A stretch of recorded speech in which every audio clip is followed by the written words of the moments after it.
నమస్తే మోజో టీవీకి స్వాగతం. బులెటిన్ల ముందుగా హెడ్లైన్స్. బంగ్లాలో రెచ్చిపోయిన అల్లరి మూక, 24 మంది సజీవ దహనం, వీడియో వైరల్.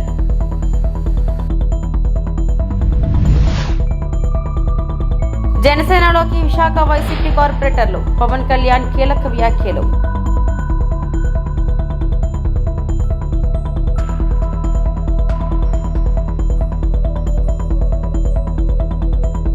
హోంమంత్రి అనితను కలిసిన వివేక్ కుమార్తె సునీత.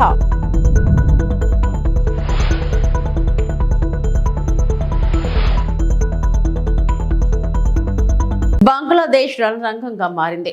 అక్కడ నెలకొన్న రాజకీయ సంక్షోభం నేపథ్యంలో అరాచక శక్తులు పేటరేగిపోతున్నాయి. దేశవ్యాప్తంగా బేభత్సం సృష్టిస్తున్నాయి.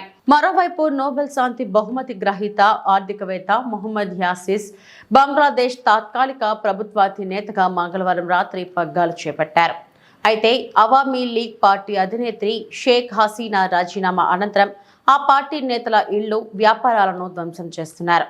తాజాగా ఆ పార్టీకి చెందిన ఓ నేత స్టార్ హోటల్ కి అల్లరి మూక నిప్పంటించారు. జోహర్ జిల్లాలో అవామీ లీగ్ జిల్లా ప్రధాన కార్యదర్శి షాహీన్ చక్లజర్ కు చెందిన జబీర్ ఇంటర్నేషనల్ హోటల్లో సోమవారం రాత్రి అగ్ని ప్రమాదం జరిగింది. ఈ ఘటనలో 24 మంది సజీవంగా దహనమయ్యారు. మృతుల్లో ఇండోనేషియాకు చెందిన ఓ వ్యక్తి కూడా ఉన్నాడు. పలువురు హోటల్ సిబ్బంది తీవ్రంగా గాయపడగా వారంతా ప్రస్తుతం చికిత్స పొందుతున్నారు. మృతుల సంఖ్య ఇంకా పెరిగే అవకాశం ఉన్నట్లు తెలుస్తోంది. ఓ గుర్తు తెలియని గుంపు హోటల్ గ్రౌండ్ ఫ్లోర్ లో నిప్పంటించారు. అది వేగంగా పై అంతస్తులకు వ్యాపించింది. ఇలాంటి సంఘటనలు దేశవ్యాప్తంగా పలుచోట్ల చోటు చేసుకున్నాయి. ముష్కరులు బంగబంధు హవేన్యాలోని పార్టీ కేంద్ర కార్యాలయంతో సహా అనేక మంది అవామీ లీగ్ నాయకులు, కార్యకర్తల ఇళ్లు, వ్యాపార సంస్థలు ఏకకాలంలో లక్ష్యంగా చేసుకుని హింసకు పాల్పడ్డారు. రిజర్వేషన్లకు వ్యతిరేకంగా మొదలైన విద్యార్థుల ఉద్యమం హింసాత్మకంగా మారింది. అక్కడ చెలరేగిన హింసలో ఇప్పటి వరకు 440 మందికి పైగా మరణించారు.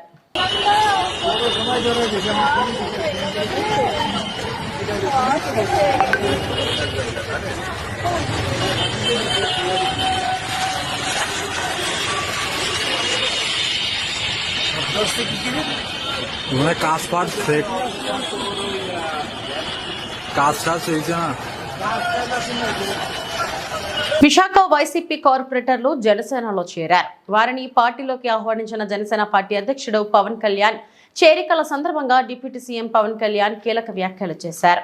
ఎన్నికల తర్వాత మొట్టమొదటి రాజకీయపరమైన చేరికలు ఇవి అని ఆయన అన్నారు.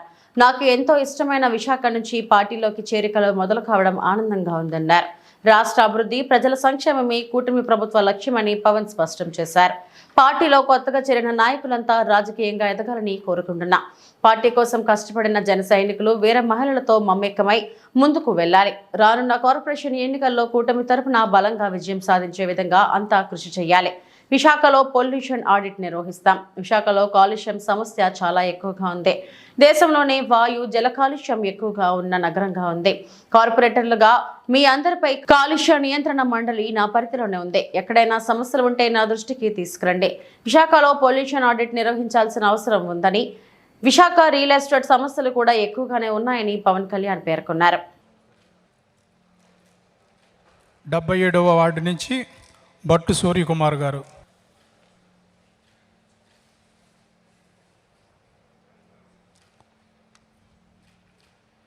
GVMC ex corporator Kovagapu Susheela గారు.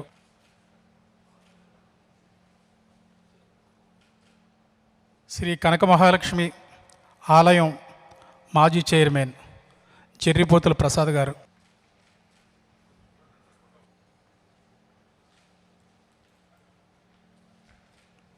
గతంలో లోక్సత్తాకు జోనల్ నాయకులుగా పనిచేసిన మంచిపల్లి సత్యనారాయణ గారు. జనసేన పార్టీ తరఫు నుంచి మీకు మనస్ఫూర్తిగా మీకు హృదయపూర్వక స్వాగతం పలుకుతున్నాను. మీ అందరికీ మనస్ఫూర్తిగా మీ అందరినీ జనసేన కుటుంబానికి ఆహ్వానిస్తున్నాను. అందులో చాలామంది నాకు తెలిసిన వాళ్ళు, ఉదాహరణకి పేడిశెట్టి ఉషశ్రీ గారికి, అలాగే నా స్నేహితుడు అనంత్ సాయి గారి కజిన్కి, చాలామంది నాకు వ్యక్తిగతంగా కొంతమంది తెలుసు, పార్టీ పరంగా కొంతమంది తెలుసు. గతంలో జనసేనలో కూడా చేశాను. మరి మనస్ఫూర్తిగా మిమ్మల్ని జనసేనలోకి ఆహ్వానిస్తూ ఉన్నాం. గత దేశంలో కూడా ఎక్కడ లేనంత పొల్యూషన్, కాలుష్యం, వాయు కాలుష్యం కానీ, పర్యావరణ మన నీటి కాలుష్యం కానీ చాలా ఎక్కువ ఉన్న నగరం వైజాగ్ జిల్లా. సో ముఖ్యంగా కార్పొరేటర్స్గా మీ అందరికీ చాలా బలమైన బాధ్యతలు ఉంటాయి. ఈ ఎన్వైరన్మెంట్ పొల్యూషన్ బోర్డు శాఖను కూడా నేనే హెడ్ చేస్తూ ఉన్నాను. దాంట్లో భాగంగా నేను వైజాగ్కి వచ్చినప్పుడు మీ దృష్టి కొన్ని సమస్యలు తీసుకొస్తాం. మన ఈ మధ్యన విశాఖ కాలుష్యం ఎలా ఉంది అనేది ప్రత్యేకించి వంశీకృష్ణ యాదవ్ గారు అడిగారు నన్ను అసెంబ్లీలో. ఆయన మొట్టమొదటి అడిగిన చాలా వ్యాలిడ్ ప్రశ్న అది.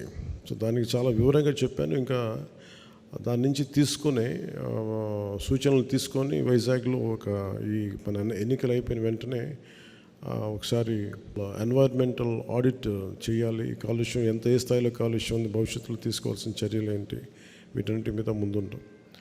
అలాగే ఇది నగరానికి సంబంధించి ఎప్పటికప్పుడు కొత్త నిర్మాణాలు కానీ, ఇన్ఫ్రాస్ట్రక్చర్ డెవలప్మెంట్ కానీ, ముఖ్యంగా ఈ రియల్ ఎస్టేట్ ఇష్యూస్ చాలా ఉన్నాయి.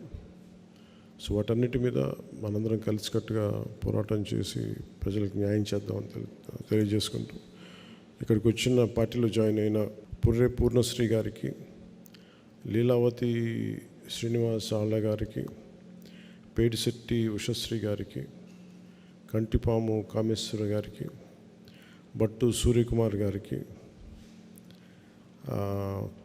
కొవ్వాగప్పు సుశీల గారికి, జర్రిపోతుల ప్రసాద్ గారికి, మంచిపల్లి సత్యనారాయణ గారికి, బూడులపాటి ఉమామహేశ్వరరావు గారికి, పాపిరెడ్డి మహేశ్వరరావు గారికి మీ అందరికీ నా హృదయపూర్వక ధన్యవాదాలు. మీరు జనసేనని నమ్మి మీరు వచ్చినందుకు మనస్ఫూర్తిగా మీ అందరికీ ప్రత్యేక కృతజ్ఞతలు తెలియజేసుకుంటూ మీ అందరికీ మనస్ఫూర్తిగా ఇంకొకసారి అభినందనలు, స్వాగతం పలుకుతూ సెలవు తీసుకుంటున్నాను. జై జనసేన, జై హింద్. వైఎస్ వివేక కుమార్తె సునీత ఏపీ హోంమంత్రి అనితను కలిశారు.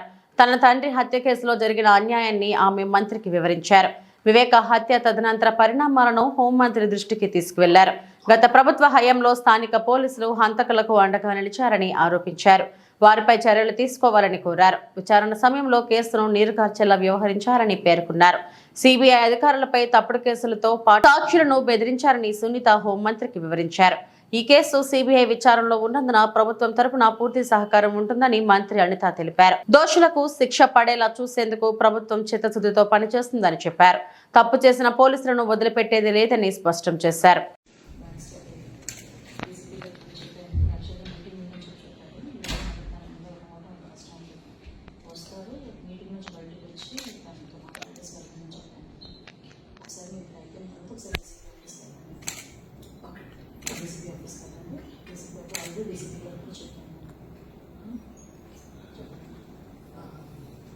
కేవలం ఆధిపత్యం చాటడం కోసం ఒక పథకం ప్రకారం నవాబ్పేట దాడి ఘటన జరిగిందని వైఎస్ఆర్సీపీ అధినేత మాజీ ముఖ్యమంత్రి వైఎస్ జగన్మోహన్ రెడ్డి అన్నారు. దాడిలో గాయపడిన వైఎస్ఆర్సీపీ కార్యకర్తలిద్దరిని విజయవాడ ఆసుపత్రిలో జగన్ పరామర్శించారు. అనంతరం ఆయన మీడియాతో మాట్లాడారు. నవాబ్పేటలో ఫండ్ ప్రకారమే కర్రలతో కొట్టారు. సుమారు 20 మంది కలిసి దాడి చేశారు. ఇలాంటి ఘటనలతో చంద్రబాబు ఏం సాధిస్తారు? జగన్ ముఖ్యమంత్రిగా ఉన్నప్పుడు మిమ్మల్ని ఆదుకుంటూ వచ్చాడు. కానీ ఇప్పుడు రాష్ట్రంలో లా అండ్ ఆర్డర్ పూర్తిగా అదుపు తప్పింది. చివరకు మహిళలు, చిన్నారులపైన అఘాయిత్యాలు జరుగుతున్నాయి. ఇష్టం వచ్చినట్లు దాడులు చేస్తున్నారు. ప్రభుత్వాన్ని మరోసారి హెచ్చరిస్తున్నా, దాడులు ఆపాలి. మీరు చేసే ఈ కిరాతకాలు, దారుణాల వల్ల ప్రజలేమైనా భయపడతారనుకుంటున్నారా? ఎవరు భయపడరు, ఇంకా కోపంగా మారుతారు. అలా మారి చంద్రబాబు గారిని, తెలుగుదేశం పార్టీ రెండింటినీ బంగాళాఖాతంలో కలిపే పరిస్థితులకు దారితీస్తాయి. మీరు చేసే ఈ కిరాతకాలు, ఈ దారుణాలు వల్ల ప్రజలేమైనా భయపడతారనుకుంటున్నారా? ఎవరు భయపడరు. ఇది ఇంకా కోపంగా మారుతుంది. ఇది ఇంకా కోపంగా మారి చంద్రబాబు నాయుడు గారిని, తెలుగుదేశం పార్టీని రెండింటినీ కూడా బంగాళాఖాతంలో కలిపే పరిస్థితులు కూడా దారితీస్తాయి. మామూలుగా ఒక కొత్త ప్రభుత్వం వస్తే ఆ ప్రభుత్వం మీద వ్యతిరేకత రావడానికి కాస్త కూస్త టైం పడుతుంది. కానీ మొట్టమొదటిసారిగా చూస్తూ ఉన్నాం, చంద్రబాబు నాయుడు గారి మీద వ్యతిరేకత అన్నది చాలా ఫాస్ట్గా పెరిగిపోతూ ఉంది.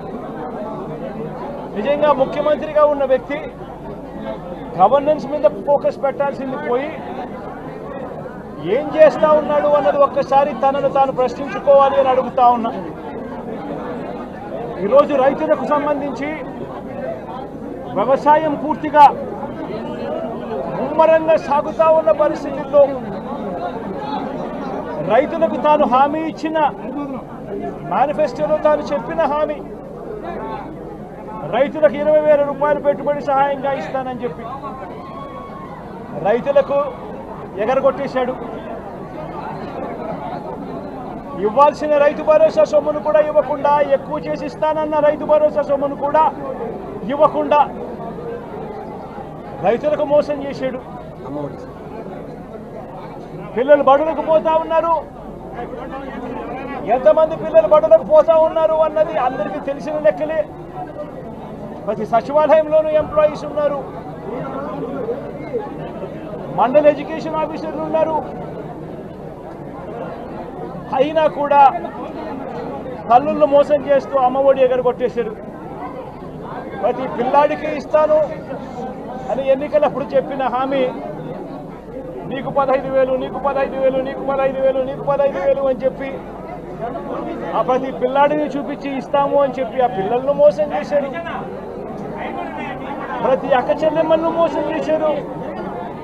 తల్లులకు అమ్మఒడి ఇస్తామని తల్లుల దగ్గర నుంచి మొదలెడితే ప్రతి తల్లికి 18 సంవత్సరాలు నిండిన ప్రతి అమ్మాయికి, ప్రతి అక్కకు, ప్రతి చెల్లెమ్మకు నెలకు 1,500 రూపాయలు ఇస్తామని చెప్పి వాళ్ళను మోసం చేశారు.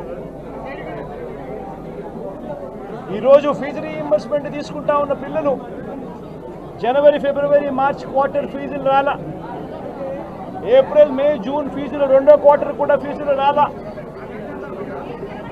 పిల్లలు చదువుకునేదానికి కూడా ఇబ్బంది పడే పరిస్థితిలోకి, ఫీజులు కట్టలేని పరిస్థితిలోకి కాలేజీ యాజమాన్యాలు ఫీజులు అడుగుతా ఉన్న పరిస్థితిని ఈరోజు చూస్తూ ఉన్నాం. శ్రీశైలం జలాశయానికి కొనసాగుతున్న వరద 10 గేట్లు 12 అడుగుల మేర ఎత్తి దిగువకు నీటి విడుదల. Inflow 3,21,097, outflow 3,72,053 క్యూసెక్కులు. పూర్తిస్థాయి నీటి మట్టం 885 అడుగులు. ప్రస్తుత నీటి మట్టం 883.20 అడుగులు. జల విద్యుత్ కేంద్రాల్లో కొనసాగుతున్న ఉత్పత్తి.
ఈ రోజు సంతోషకరమైన రోజు. రాజధాని ప్రాంతంలో జంగిల్ క్లియరెన్స్ పనులు ప్రారంభమయ్యాయి. ఇక్కడ ప్రజలపై ద్వేషంతో జగన్ రాజధాని ప్రాంతాన్ని నిర్లక్ష్యం చేశాడు. రాజధాని అమరావతిలో అభివృద్ధి పనులు వేగంగా జరుగుతున్నాయని Andhra Pradesh municipal administration, urban development మంత్రి పొంగూరు నారాయణ తెలిపారు. వైసీపీ ప్రభుత్వం రాజధాని ప్రాంతాన్ని పూర్తిగా నిర్లక్ష్యం చేయడంతో అడవిలా తయారైందని అన్నారు. ఎమ్మెల్యే శ్రావణ్ కుమార్ తో కలిసి అమరావతి రాజధానిలో దట్టంగా పెరిగిపోయిన ముళ్ల పొదల తొలగింపు పనులకు బుధవారం ఆయన శ్రీకారం చుట్టారు. వెలగపూడిలో భూమి పూజ చేసి పనులు ప్రారంభించారు. జంగల్ క్లియరెన్స్ పనులు 40 రోజుల్లో పూర్తవుతాయని మంత్రి నారాయణ ఈ సందర్భంగా తెలిపారు. రాజధాని నిర్మాణం కోసం మొదట్లో 41,000 కోట్లతో టెండర్లు వేశాం. వైసీపీ ప్రభుత్వం 3 ముక్కలాట ఆడింది. ఇక్కడి రోడ్లు తవ్వేశారు. ఈ ప్రాంతాన్ని అటవీ చేశారు. మొత్తం 58,000 ఎకరాల్లో 24,000 ఎకరాలు అడవి అయింది. 30 రోజుల్లో జంగల్ క్లియరెన్స్ చేస్తాం. బిల్డింగ్స్, రోడ్లు పూర్తి చేస్తాం. ఐఐటి నిపుణులు నివేదిక ఇచ్చాక పనులు ప్రారంభిస్తాం. రాజధాని కోసం పోరాటం చేసిన రైతులు, కౌలు రైతులు, వ్యవసాయ కూలీలకు పెన్షన్ మరో 5 ఏళ్లు పొడిగిస్తున్నామని మంత్రి నారాయణ వెల్లడించారు.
తెలంగాణ భావజాల కార్యకర్త జయశంకర్ జయంతి సందర్భంగా బీఆర్ఎస్ వర్కింగ్ ప్రెసిడెంట్ కేటీఆర్, మాజీ మంత్రులు హరీష్ రావు, గంగుల కమలాకర్, జగదీష్ రెడ్డి, ఎర్రబెల్లి దయాకర్ రావు, రాజ్యసభ ఎంపీలు దామోదర్ రావు, వద్ది రాజు రవిచంద్ర, ఎమ్మెల్యేలు కొత్త ప్రభాకర్ రెడ్డి, కేపీ వివేకానంద, పలువురు బీఆర్ఎస్ నాయకులు ఉన్నారు.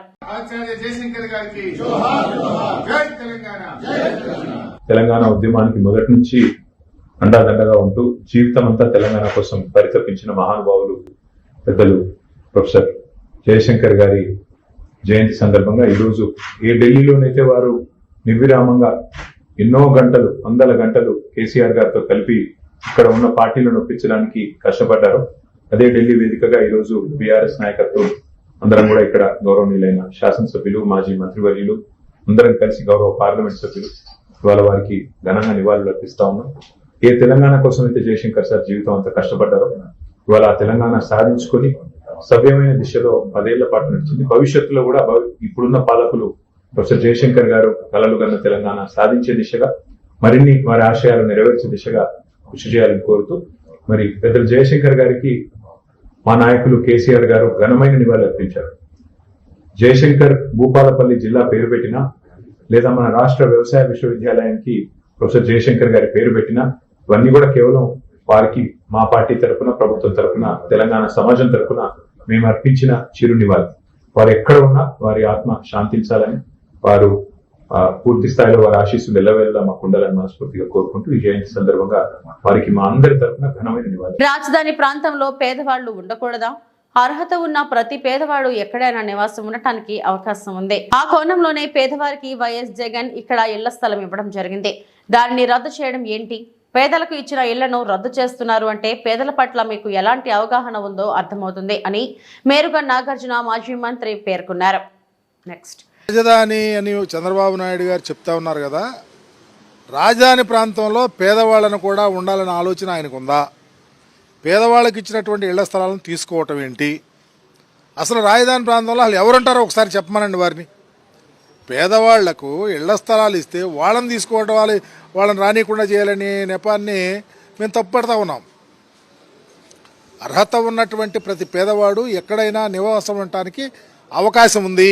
ఆ కోణంలోనే గౌరవ ముఖ్యమంత్రిగా ఉన్న జగన్మోహన్ రెడ్డి గారు పేదవాడికి ఇళ్ల పట్టాలు ఇచ్చారు. దాన్ని క్యాన్సిల్ చేస్తే ఎట్లాగండి? నేను చంద్రబాబు నాయుడు గారికి కూడా అడిగేది, అలా రాజధాని ప్రాంతంలో ఉండేది ఎవరో చెప్పమనండి ముందు, నేను అడుగుతా ఉన్నా. అంటే పర్టికులర్గా పేదవాళ్ళు ఉండకూడదా? ఉంటే ఎక్కడుంటారు? మీరు క్యాన్సిల్ చేయడానికి పేదవారికి ఇచ్చినటువంటి ఇళ్ల స్థలాలను క్యాన్సిల్ చేసే ఆలోచన మీకు ఉందంటే పేదల పాలట మీకు ఎలాంటి అవగాహన ఉందో కూడా తెలియపరచమని నేను డిమాండ్ చేస్తా ఉన్నా.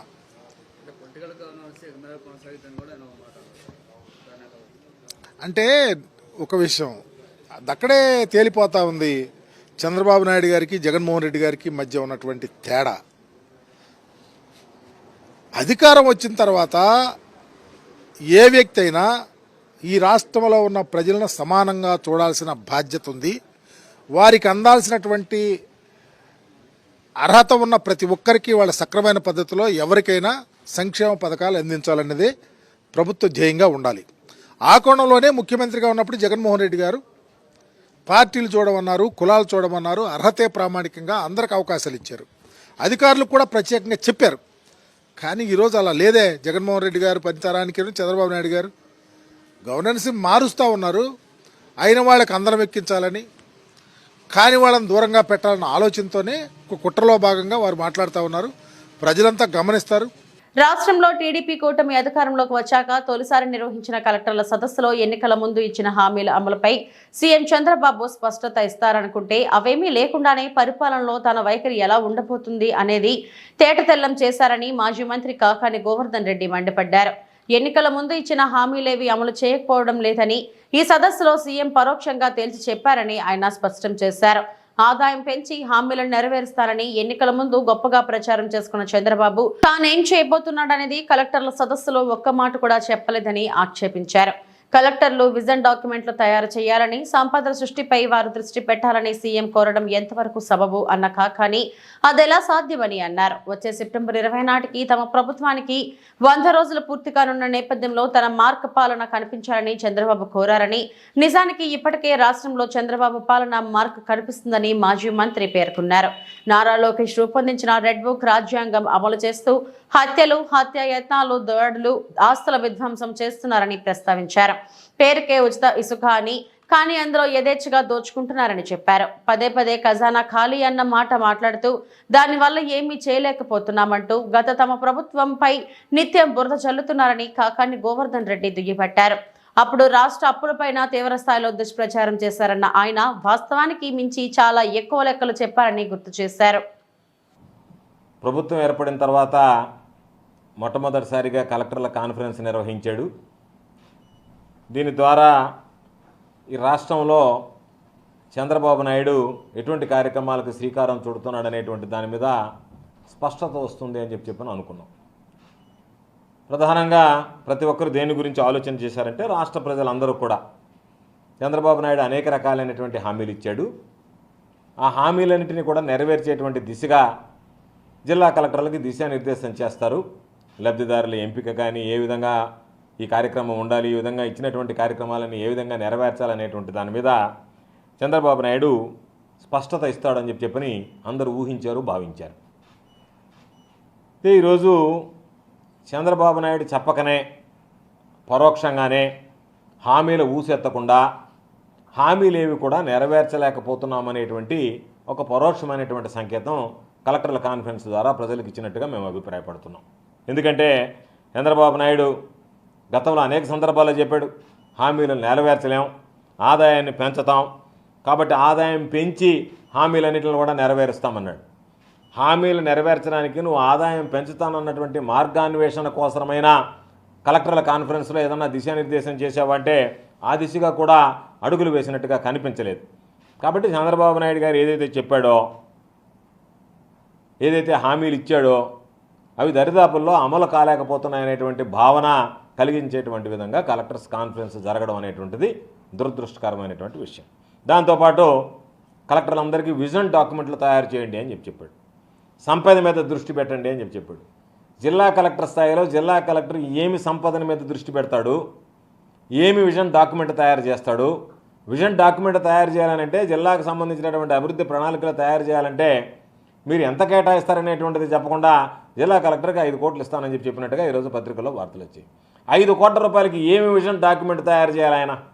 అక్కడికి వచ్చేటప్పటికి కనీసం మరమ్మతులకు 5 కోట్ల రూపాయలు చాలు ఈరోజు విజన్ తర్వాత సంగతి. అటువంటి పరిస్థితుల్లో కలెక్టర్ కాన్ఫరెన్స్ అనేటువంటిది మొక్కుబడిగా రాజకీయ పబ్బం గడుపుకోవడానికి ఇది ఉపయోగపడినట్టుగా మేము భావిస్తున్నాం. ఎందుకంటే ఆయన చెప్పాడు సెప్టెంబర్ 20వ తేదీకి 100 రోజుల పాలన పూర్తవుతుంది. ఆ 100 రోజుల పాలనలో స్పష్టమైనటువంటి మార్పు, చంద్రబాబు మార్కు పరిపాలన కనపడాలి అని చెప్పి 100 రోజుల్లో బళ్ళే ఈ లోపలనే కనపడింది. నిద్రలేస్తే నీ రెడ్ బుక్ ఏదైతే నీ కొడుకు రాసుకున్నాడో అది బ్లడ్ బుక్గా మారిపోయింది. ఎక్కడ పోయినా సరే నిద్రలేస్తే దాడులు, దండయాత్రలు, అవినీతి, అక్రమాలు ఆరితీరిపోయారు శాసనసభ్యులు. కాబట్టి 100 రోజుల పరిపాలనకి ఇంకా దీంట్లో పురోగతి సాధిస్తారు. మీరు ఇంకా కొన్ని హత్యలు చేస్తారు, ఇంకా కొన్ని అనైతిక కార్యక్రమాల్లో ఆరితేరిపోయేటువంటి పరిస్థితి ఉంటుందో తప్ప ఈరోజు సంపద మీద దృష్టి పెట్టమన్నారు. సంపద మీద ఎవరు దృష్టి పెట్టాలి? ఎమ్మెల్యేలు సంపద మీద దృష్టి పెట్టాలనా, కలెక్టర్లు సంపద మీద దృష్టి పెట్టాలనా, లేదా ఎమ్మెల్యేలని సంపద మీద దృష్టి పెడితే మీరు వాళ్ళకి సపోర్ట్గా ఉండండి అని చెప్పడమా? తెలియనటువంటి పరిస్థితి. సంగారెడ్డి జిల్లా కాంగ్టి మండల పరిధిలోని తట్కల్ జిల్లా పరిషత్ ఉన్నత పాఠశాలను ఎంపీడీఓ సత్తయ్య, ఎంపీఓ సుభాష్ బుధవారం ఆకస్మికంగా తనిఖీ నిర్వహించారు.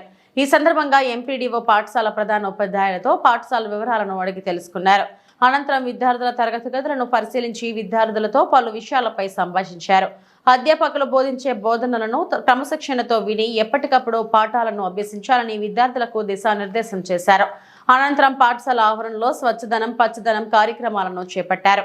ఈ కార్యక్రమంలో పంచాయతీ కార్యదర్శి జ్ఞానదేవ్, యువజన సంఘాల నాయకులు తట్టి వీరసం, మామిడి పండరి, రమేష్ గౌడ్, కారోబార్ సాయి, స్థానిక నాయకులు తదితరులు పాల్గొన్నారు.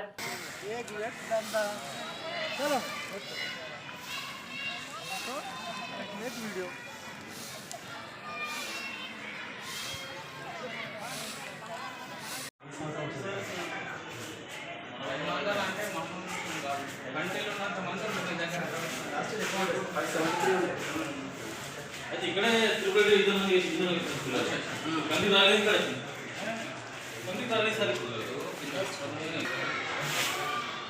రావాలి. మ్యాథ్స్ అంటేనే ఈ 4 పరిక్రియలు ఇవి రాలేవంటే నీది తప్పు. సార్ 10th క్లాస్లో మళ్ళీ గుణకారం చెప్పాడు కదా, ఉన్న సిలబస్ చెప్తాడు. గుణకారం ముందు మీరు ఇవి 4 పరిక్రియలు సొంతంగా కష్టపడి నేర్చుకొని వాళ్ళు మీకు 1వ తరగతి 2వ తరగతి నుంచి చెప్తుంటారు. మరి మీరు నేర్చుకోకుంటే సార్ తప్పు కాదు.